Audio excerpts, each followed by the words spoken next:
इस वीडियो में हम बात करने वाले हैं SBM MobiKwik first credit card के बारे में। ये कार्ड आपको कैसे मिलेगा, क्या क्या आपके डॉक्यूमेंट्स लगने वाले हैं इस कार्ड को लेने के लिए, क्या इसके लिए आप एलिजिबल हो, 18 प्लस होगा या फिर 21 ईयर प्लस होगा, ये भी हम देखने वाले हैं। कौन कौन सी फीस आपको देखने को मिलेगी, late payment fees, overdue fees, जितनी भी होती है सारी फीस के बारे में हम इसी वीडियो में डिस्कस करने वाले हैं। और क्या आपको ये कार्ड लेना चाहिए या फिर नहीं लेना चाहिए, सारी चीजों के बारे में इस वीडियो में हम बात करने वाले हैं। तो अगर आप SBM का मोबीक्विक फर्स्ट क्रेडिट कार्ड लेने का सोच रहे हो, ये वीडियो पूरा आपको देखना है। मैं आपको जितने भी फीस वगैरह बता रहा हूँ उनसे आप कैसे बच सकते हो, कोई भी फीस आपको ना देना पड़े, कोई भी चार्ज आपको ना देना पड़े, इसी वीडियो के लास्ट में आपको बता दूंगा। तो शुरू करते हैं इस वीडियो को। और सबसे पहली बात दोस्तों, ये एक FD based secure credit card है। अब इसका क्या मतलब होता है, चलिए मैं आपको बताता हूँ। देखिए, एक क्रेडिट कार्ड आपको अपनी सैलरी पे मिलता है, यानी कि जो आप इनकम करते हो उसके बेसिस पे आपको एक क्रेडिट कार्ड मिलता है कि आपको इतनी लिमिट का एक क्रेडिट कार्ड मिल रहा है। लेकिन FD बेस्ड क्रेडिट कार्ड एक सिक्योर क्रेडिट कार्ड होता है, जिससे आप अपना जो सिविल स्कोर होता है, क्रेडिट स्कोर होता है, उसको भी इंप्रूव कर सकते हो। इसके बारे में आपको इसी वीडियो के लास्ट में बता दूंगा कैसे आप इसको इंप्रूव कर सकते हो। तो जो सिक्योर क्रेडिट कार्ड होता है FD बेस्ड क्रेडिट कार्ड, इसमें आपको आप जितने की FD करवाते हो सेम उसी अमाउंट का आपको क्रेडिट लिमिट देखने को मिल जाता है। यानी कि आपने मान लो 10,000 रुपए की FD करवाई है, तो सेम उसी अमाउंट का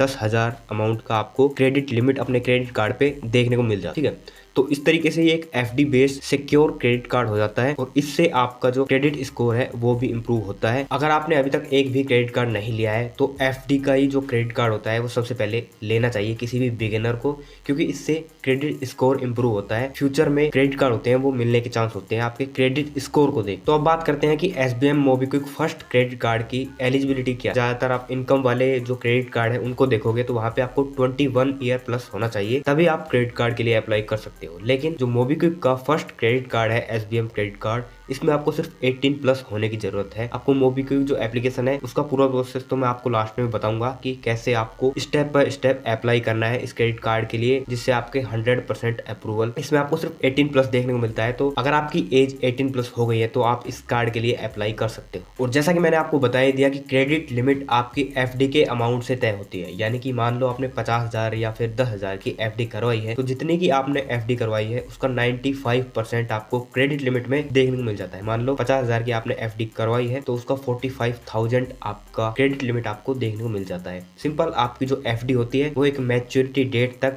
आपको FD करवानी होती है, फिक्स डिपॉजिट, और सेम उसी अमाउंट का या फिर 95% का आपको क्रेडिट लिमिट देखने को मिल जाता है, जिसको आप हर मंथ यूज करके बिल पेमेंट कर सकते हो। अब मेन पॉइंट पे आते हैं कि इसमें कौन कौन सी फीस आपको देखने को मिलती है, और उसके बाद मैं आपको बताऊंगा कि इन फीस से आप कैसे बच सकते हो। लास्ट में मैं आपको अप्लाई करने का तरीका भी इसी वीडियो में बताऊं। तो आप तो एक बिगिनर हो तो आपको पता नहीं होगा, इसलिए मैं आपको बता रहा हूँ कि जब भी कोई क्रेडिट कार्ड के लिए आप अप्लाई करते हो तो उसमें एक ज्वाइनिंग फीस होती है। काफी सारे कार्ड्स में, क्रेडिट कार्ड में एक ज्वाइनिंग फीस होती है जो आपको वन टाइम देनी पड़ती है, और एक होती है एनुअल फीस जो आपको हर साल देनी पड़ती है। तो बात करें अगर इस कार्ड में SBM MobiKwik first credit card में, तो यहाँ पे आपको कोई भी ज्वाइनिंग फीस नहीं देखने को मिलती। यानी कि जितने का आप क्रेडिट लिमिट चाहते हो सिर्फ उतने का ही आपको FD अमाउंट FD करवानी होती है। ठीक है, आपको कोई भी एक्स्ट्रा पेमेंट यहाँ पे नहीं करनी पड़ती, कोई भी एक्स्ट्रा चार्ज आपका यहाँ पे नहीं लगता ज्वाइनिंग के टाइम पे। बात करें एनुअल फीस की, एनुअल मेंबरशिप फीस की, तो वो भी यहाँ पे 0 है। यानी कि कोई भी आपको साल के कोई भी आपको फीस नहीं देनी, हर साल जो फीस देनी पड़ती है वो भी यहाँ पे 0। इसके बाद दोस्तों मैं आपको बता दूं, पहले क्लियर कर दूं कि ये जब आप कार्ड के लिए अप्लाई करोगे और जब ये कार्ड आपको मिल जाएगा तो ये आपको फिजिकल कार्ड नहीं मिलेगा। ये आपके मोबाइल में ही आपको जो क्रेडिट कार्ड का नंबर होता है, CVV नंबर होता है, और जो एक्सपायरी नंबर होता है, एक्सपायरी डेट होती है सॉरी, वो सारी आपको अपने मोबाइल में ही देखने को मिल जाएगी। SBM क्रेडिट कार्ड, आपको फिजिकल कार्ड अगर चाहिए तो उसके लिए आपको 200 रुपए अलग से देने पड़ते हैं FD अमाउंट के अलावा। तो अगर आप चाहते हो कि आपके पास एक फिजिकल कार्ड भी हो SBM मोबीक्विक का, तो उसके लिए आपको 200 रुपए अलग से फीस देनी पड़ेगी फिजिकल कार्ड के लिए। और जो आपने एड्रेस दिया है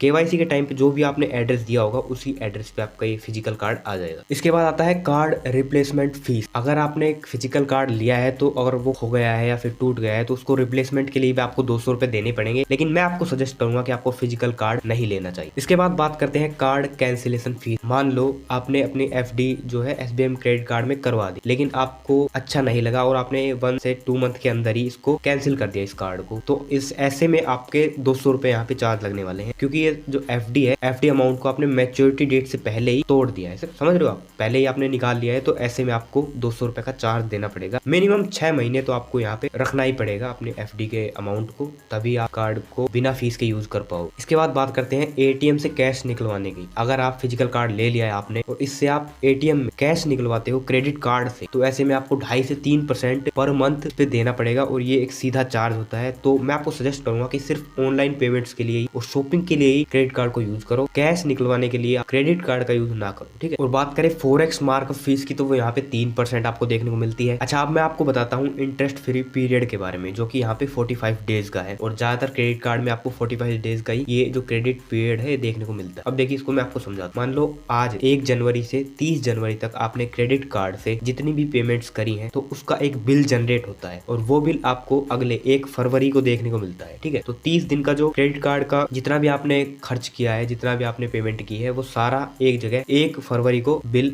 जनरेट हो जाता है। उसके बाद आपको 15 दिन और मिलते हैं जो बिल है इसको पेमेंट करने के लिए, ठीक है, बिल को चुकाने के लिए। इसका मतलब 45 डेज का आपको इंटरेस्ट फ्री पीरियड, यानी कि किसी से उधार लेने जैसा हो गया। 45 डेज के अंदर आप इसको चुका सकते हो। मान लो जनवरी में आपने जो भी खर्च किया उसको आप फरवरी के मिड तक, यानी कि 15 फरवरी तक चुका सकते हो। और अगर आपका बिल जनरेट हो गया है और आपने वो चुकाया नहीं है, तो उस पे जो इंटरेस्ट लगता है वो 3 से 3.5%, 2.5 से 3% आपका पर मंथ देखने को मिलता है, जो कि बहुत ज्यादा होता है। तो ऐसे में आपको करना क्या चाहिए, आपके बैंक अकाउंट में जितने पैसे हैं उतने का ही आपको क्रेडिट कार्ड से खर्च करना चाहिए, उससे ज्यादा नहीं। और अगर आपको लगता है कि बिल पेमेंट के टाइम पे आपके पास पैसे आ जाएंगे, तभी आपको खर्च करना चाहिए, वरना आपको क्रेडिट कार्ड का यूज नहीं करना चाहिए। और आपने काफी सारी वीडियोस में मिनिमम अमाउंट ड्यू का नाम भी सुना होगा, और अब मैं आपको बताता हूँ कि कैसे वो जनरेट होता है। अगर आपने ऑनलाइन खर्च किया है, मान लो आपकी 50,000 की क्रेडिट लिमिट है और आपने 10,000 रुपए का ऑनलाइन सामान परचेज किया है, मान के चलते हैं ऑनलाइन शॉपिंग आपने की, तो 10,000 का 5% कितना होता है, वो होता है 500 रुपए। तो सिंपल आपका 500 रुपए यहाँ पे मिनिमम अमाउंट ड्यू है। अगर आपने 10,000 रुपए बिल पेमेंट नहीं किया, तो आपको मिनिमम 500 रुपए तो मिनिमम अमाउंट ड्यू पे करना पड़ेगा। ये होता है ऑनलाइन शॉपिंग के लिए। 10% कैश ट्रांजेक्शन, अगर आप एटीएम से कैश निकलवाते हो, तो उस केस में मान लो आपने 10,000 रुपए ही निकलवाए, तो वहाँ पे आपको 500 रुपए मिनिमम अमाउंट ड्यू नहीं मिलेगा, वहाँ पे आपको 1,000 रुपए मिनिमम अमाउंट ड्यू मिलेगा। जो की अगर आप करते हो, मान लो इस मंथ आपने 10,000 रुपए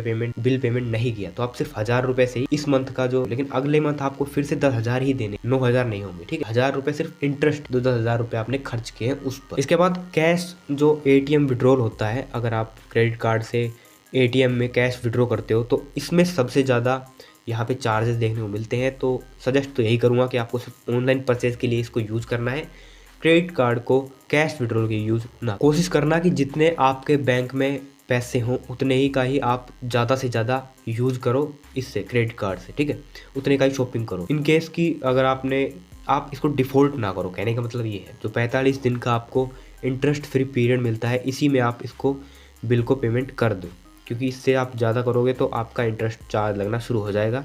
तो ये मैं आपको वो तरीके बता रहा हूँ जिनसे आप इंटरेस्ट से, चार्जेस से बच सकते हो। कभी भी आपको मिनिमम अमाउंट ड्यू पे नहीं करना है, सिर्फ फुल्ली पेमेंट वन टाइम करनी है, ठीक है। अब मैं आपको ये बताता हूँ कि आप किस तरीके से क्रेडिट स्कोर को इम्प्रूव कर सकते हो। तो देखिए, जब आप अपना क्रेडिट स्कोर चेक करते हो, तो वहाँ पे आपको 2-3 चीजें देखने को मिलती है। एक होता है ऑन टाइम पेमेंट, ये वो चीजें हैं जिनका हाई इम्पैक्ट होता है आपके क्रेडिट स्कोर पे, सिविल स्कोर पे, ठीक है। तो उसी के बेसिस पे मैं आपको बता रहा हूँ। सबसे पहली चीज ऑन टाइम पेमेंट, जैसा कि मैंने आपको बताया 45 दिन का जो आपको इंटरेस्ट फ्री पीरियड मिलता है, उसी में अगर आप 40 दिन के बाद आपने पेमेंट कर दी या फिर 42 दिन के बाद आपने पेमेंट कर दी, तो ऐसे में जो आपका ऑन टाइम पेमेंट है वो एक्टिव रहता है और आपका जो सिविल स्कोर है वो गिरता नहीं है, धीरे धीरे करके इंक्रीज ही होता है। तो आपको हर टाइम जब भी आप पेमेंट करो बिल का, तो ऑन टाइम पेमेंट करो और एक ही वन टाइम आपको करना है, ठीक है। जितना भी बिल जनरेट हुआ है उसको एक ही टाइम पे करना है। और दूसरी चीज जिससे आपका क्रेडिट स्कोर इंप्रूव होता है वो ये कि आपको जितनी क्रेडिट लिमिट मिली हुई है उसका आप 30% से ज़्यादा यूज ना करो, 30 से 35%।